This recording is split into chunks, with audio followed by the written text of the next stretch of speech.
Assalamualaikum warahmatullahi wabarakatuh.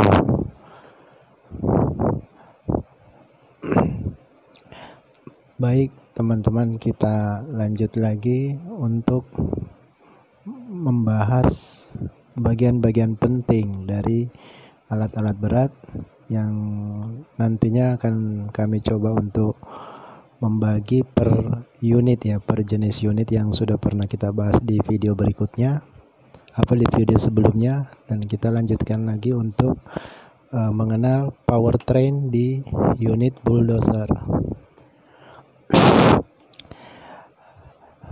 Powertrain adalah istilah yang digunakan untuk menunjukkan dari beberapa komponen yang ada di alat berat yang berfungsi sebagai sumber penggerak setelah dari mesin sampai dengan ke penggerak akhir atau sampai komponen yang membuat unit tersebut bisa bergerak atau berjalan. Jadi kalau istilah powertrain ini berarti menunjuk pada beberapa komponen, bukan hanya satu komponen. Yang dimaksud powertrain bahwa semua komponen setelah dari mesin sampai ke penggerak akhir atau final drive, itulah yang disebut dengan powertrain. Oke, untuk bulldozer sendiri secara umum sebenarnya sama. Merek apapun dozernya, secara umum sama untuk komponen powertrainnya atau susunan-susunan powertrainnya. Dan kita ambil contoh pada video kali ini adalah bulldozer merek Cat D8R.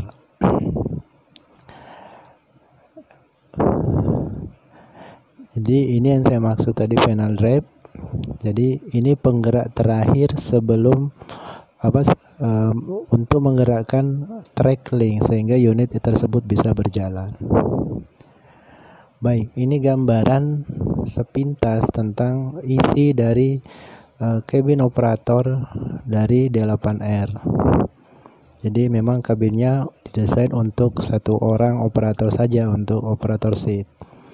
Di sini ada dua pedal, yaitu deselerator gas atau untuk mengontrol RPM engine. Disebut deselerator karena umumnya hampir semua dozer tuh ketika pedal tersebut diinjak, RPM-nya malah turun. Tujuannya adalah karena dozer ini beroperasi untuk mendorong dengan kondisi high RPM. Jadi dengan didesain seperti itu maka akan mengurangi tingkat kelelahan daripada operatornya. Yang sebelah kiri ini adalah pedal brake atau biasa disebut rem ya, rem. Kemudian yang di sebelah kiri ini adalah directional lever ya, directional lever. Jadi satu handle ini bisa mengontrol beberapa gerakan, yaitu maju dan mundur, kemudian speed, kecepatan, tingkat percepatan 1, 2, 3, dan juga bisa untuk berbelok kiri dan kanan, atau biasa disebut dengan mekanisme interconnected atau saling berhubungan, saling berkaitan. Kemudian di sebelah sini adalah gerakan untuk mengontrol gerakan attachment atau perlengkapan kerja untuk menaik turunkan posisi blade ataupun ripper. Di sini indikator monitor ini masih simple ya, belum ada layar, hanya indikator berupa lampu dan beberapa beberapa gauge indikator yang masih analog atau menggunakan jarum.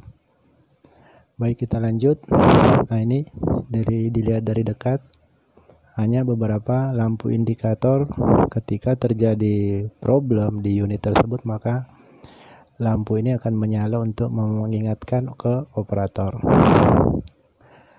Nah, lanjut ke komponen engine, teman-teman. Jadi kita lihat komponen engine-nya ini dilihat dari posisi sebelah kiri unit. Untuk unit bulldozer, engine atau mesin ya, itu selalu terpasang di bagian depan. Sebagaimana kendaraan-kendaraan mobil itu terpasang di bagian depan. Nah, nanti di belakangnya mesin ini ada komponen powertrain yang saya jelaskan sebelumnya. Itu semua setelah engine, baru ada komponen powertrain sampai ke penggerak akhir. Nah, kalau dilihat secara keseluruhan dari unit, kita biasa melihat skematik seperti ini, skematik sederhana yang mungkin bisa lebih mudah untuk kita pahami, karena ini mewakili dari view keseluruhan daripada unit, atau kita asumsikan ini view dari atas, dimana di sini ada dua pembanding bahwa ada dua tipe bulldozer Cat 8R, yaitu ada yang pakai 1 pompa dan ada yang pakai 2 pompa. Baik, kita lihat yang sebelah kiri. Nah, jadi ini tadi teman-teman ya, kalau lihat secara unitnya, ini blade-nya yang digunakan untuk mendorong.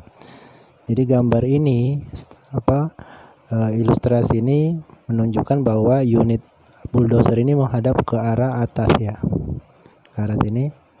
Ini blade-nya, ini track sebelah kiri, yang ini track sebelah kanan, dan ini yang saya tunjuk tadi di awal video, itu final rev atau penggerak akhir. Nah, ini pun digerakkan oleh dari yang biru ini. Nah, kemudian sama yang kanan dan yang kiri. Nah, jadi di tengah ini ruang engine. Di dalamnya ada engine yang di sini. Ini sesuai dengan tanda panah, engine ada di tengah atau di bagian depan. Setelah mesin atau engine, nah di sini ada komponen yang bernama torque converter. Nanti kita bahas di video-video berikutnya, semua secara detail insya Allah, fungsi atau cara kerja dari komponen-komponen yang ada di unit ini. Jadi sepintas saja, torque converter ini adalah sebagai pemindah tenaga putaran dari mesin untuk dipindahkan ke komponen transmisi. Atau kalau di kendaraan-kendaraan ringan biasa kita sebut dengan kopling ya, atau pemutus dan penyambung putaran mesin ke transmisi. Tetapi kalau di sini bukan kopling Pak ya. Kalau kopling itu sistemnya menggunakan kampas atau tipe kering. Kalau yang dipakai ini bulldozer ini adalah sistem tipe basah atau menggunakan fluida atau hidrolik. Kemudian di sini ada pompanya, karena dia hidrolik maka dia harus punya pompa. Nah, di belakang torque converter itu ada propeller shaft ya, atau drive shaft yang menuju ke komponen transmisi. Nah, jadi di sini ada transmission pump nempel di sini, jadi ini transmisi. Ini di gambar ini kelihatan bahwa yang biru, area biru yang paling belakang ini adalah transmisi. Jadi putarannya dari mesin ke torque converter ke propeller shaft atau drive shaft diteruskan ke transmisi, kemudian dikonversi ke steering brake. Ini steering dan brake ya. Jadi steering dan brake. Ini brake and differential steer module. Jadi fungsinya adalah merubah putaran, karena kan kalau dilihat dari putaran mesin kan arahnya sesuai dengan arah kiri kanannya unit, tetapi dengan adanya komponen bevel gear ini maka putaran akan bisa dirubah menjadi gerakan maju ataupun mundur untuk unit tersebut. Nah, jadi yang dimaksud dengan powertrain adalah area dari belakang engine, dari yang biru torque converter, propeller shaft atau drive shaft menuju ke transmisi nanti diteruskan ke steering brake, lalu komponen terakhir disebut dengan final drive. Nah, di final drive ini ada sprocket atau segmen yang biasa kita lihat untuk menggerakkan track link atau rantainya ya, rantai.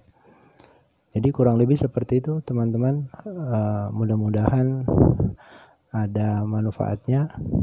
Nah, kalau mau dilihat secara general lebih detail seperti ini. Ini yang sebelah kiri, jadi unitnya sekarang menghadap ke sebelah kanan ini. Ini bagian depan. Ini mesinnya tipenya ini 3406 Caterpillar ya. Engine Caterpillar. Kemudian ini torque converternya. Ini flywheel. Nah, ini torque converter. Teruskan ke transmisi tadi ya. Ini transmisinya. Model hidrolik. Nah, transmisi diteruskan ke steering brake, kemudian ke final drive. Ini final drive sebelah kiri, final drive sebelah kanan. Jadi diagram ini sebenarnya menjelaskan atau menunjukkan jalur daripada hidroliknya ya, atau fluida, karena sistem mekanisme dari powertrain unit ini adalah sebagian besar menggunakan sistem hidrolik atau fluida, menggunakan oli sebagai pemindah atau pengontrol ya. Kemudian, nah ini untuk komponen final drive-nya bisa kita lihat. Jadi ini yang paling pinggir tadi ya, yang berhubungan langsung dengan track link ya ini. Yang saya maksud tadi dari diferensial steering ini. Kemudian ini yang komponen dari brake. Ini steering, ini brake. Jadi yang warna ungu ini digunakan untuk berbelok kiri kanan, dan yang warna kuning ini adalah kontrol brake atau remnya. Dan ada yang unik dari bulldozer ini ya teman-teman. Kalau teman-teman perhatikan, bulldozer ini kalau berbelok beda dengan mobil ya, atau alat-alat hauler yang lain, dimana ketika dia berbelok maka salah satu treknya akan berhenti. Umumnya seperti itu bulldozer, atau berhenti atau diseret, hanya satu yang berputar. Tapi di bulldozer tipe Caterpillar ini didesain ada yang menggunakan namanya steering diferensial. Jadi komponen ini menggunakan nanti ada motor hidrolik di atasnya yang dikontrol secara elektronik dan hidrolis. Kelebihannya apa? Adalah unit ini nanti akan berbelok tidak berhenti salah satunya ya. Tidak berhenti salah satu treknya. Bahkan memungkinkan untuk dikontrol berputar berlawanan arah. Tujuannya apa? Ya, tujuannya untuk mempercepat manuver. Jadi sudut belok bisa dibikin lebih kecil agar manuvernya, waktu yang digunakan untuk bermanuver itu lebih cepat, lebih ringkas. Jadi seperti itu ya sistem kerjanya. Ya minimal ada gambaran dulu lah buat kita. Kalau teman-teman berpikir mengetahui secara detail, mungkin perlu waktu untuk melihat, memahami. Tapi kalau sebatas menambah pengetahuan bahwa seperti apa sih di dalamnya unit tersebut, nah minimal bisa dengan melihat video ini. Jadi ini nanti putarannya akan diteruskan. Di sini ada komponen final drive, isinya gear. Jadi terjadi reduksi. Reduksi adalah perubahan rasio ya. Seperti perubahan kalau teman-teman biasa lihat sepeda tuh, sepeda yang pakai gear yang bersusun. Nah, itu sebetulnya prinsip rasio ya, perubahan rasio.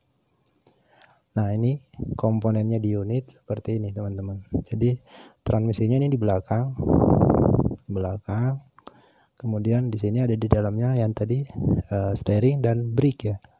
kiri dan kanan. Dan ini terakhir adalah komponen final drive. Final drive di bagian luarnya ini ada segmen sprocket untuk memutarkan di track link ini. Nah, jadi seperti ini sampai unit tersebut bisa bergerak. Semua terbuat dari besi. Yang di video sebelumnya sudah saya bahas bahwa memang didesain seperti ini supaya traksinya lebih besar dan tidak mudah ambles di medan-medan ekstrim sekalipun. Nah, jadi kita tampilannya dari kiri ya seperti ini. Nah, ini bagian final drive-nya tadi. Di sini area untuk engine ya. Jadi lokasi mesin ada di sini. Lokasi mesin, kemudian di sini kabin yang saya jelaskan tadi, kontrolnya, tempat operator ada di sini. Nah, jadi ya sepintas seperti itu teman-teman. Mungkin itu saja video untuk kali ini. Bila ada saran atau pertanyaan yang mungkin ingin diperjelas, boleh di kolom komentar. Insya Allah akan dijawab. Oke, terima kasih. Mudah-mudahan bermanfaat dan tonton terus video-video berikutnya yang kami upload. Insya Allah nanti akan kami susun sedemikian rupa supaya lebih mudah untuk diikuti atau lebih mudah untuk dipahami. Dari produk unit kemarin kita coba bahas setiap unit bagaimana sistem powertrainnya. Setelah membahas sistem powertrainnya, maka bisa kita bahas per komponennya. Dan mungkin nantinya akan semakin detail. Mudah-mudahan lancar dan terus semangat untuk membantu teman-teman khususnya yang memerlukan referensi tambahan untuk mengenal alat-alat berat. Terima kasih. Assalamualaikum warahmatullahi wabarakatuh.